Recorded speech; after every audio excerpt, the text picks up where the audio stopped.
صباح الفل. احنا حاليا في بحيرة كوستبا، بحيرة السلاحف في تبليس. تعالوا اوريكم الجمال عامل ازاي.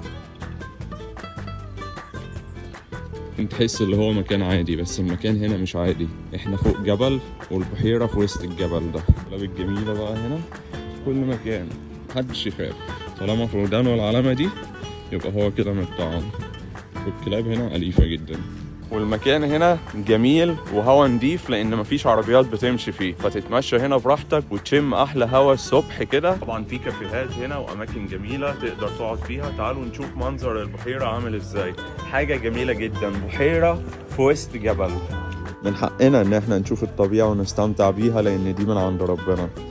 زي ما انتم شايفين كده، بحيره في وسط جبل. بتيجي هنا بقى الصبح بعد الظهر اي وقت يتمشوا فيه تراك حوالين البحيره. وزي ما احنا شايفين كده الكافيه عامل ازاي. كافيه على البحيره على طول، تقعد تستمتع بالطبيعه، تشرب القهوه بتاعتك، تعمل اللي انت عايزه، تطلع من هنا فريش على طول. احنا شايفين كده الكلاب، الناس بتجيب لها اكل وبتاكلها. الكلاب هنا اليفه جدا.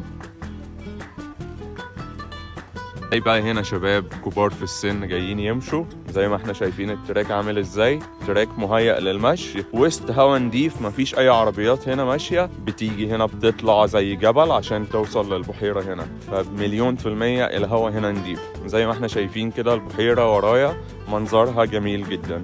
وفي كافيه اهو على البحيرة على طول. خلينا نتمشى ونستمتع بالتمشية هنا شوية، بما ان الجو حلو النهارده والشمس طالعه، ودي صعب جدا ان انت تلاقيها في الشتاء.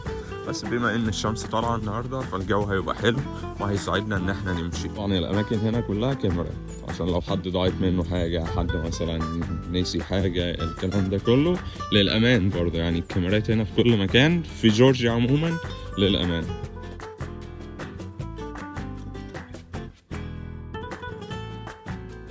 تقعد تاكل، تشرب قهوة، تعمل أي حاجة براحتك.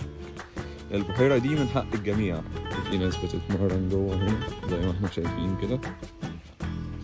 طبعا التراك اللي حوالين البحيرة ده كله 2 كيلو. 2 كيلو الصبح ده حاجة كويسة جدا ان انت تبدأ بيهم يومك في وسط الأجواء الطبيعية وفي وسط الهواء النضيف ده. أكتر الحاجات الحلوة اللي مخليني عايش في جورجيا وهي الطبيعة والأمان. هنا الطبيعة في جورجيا مفيش بعد كده الصراحة. ناس اهي بتتمشى وبتجري وبتلعب رياضة. احنا شايفين كده في ناس بتتمرن، في أجهزة جيم هنا، وكمان في ملعب خماسي.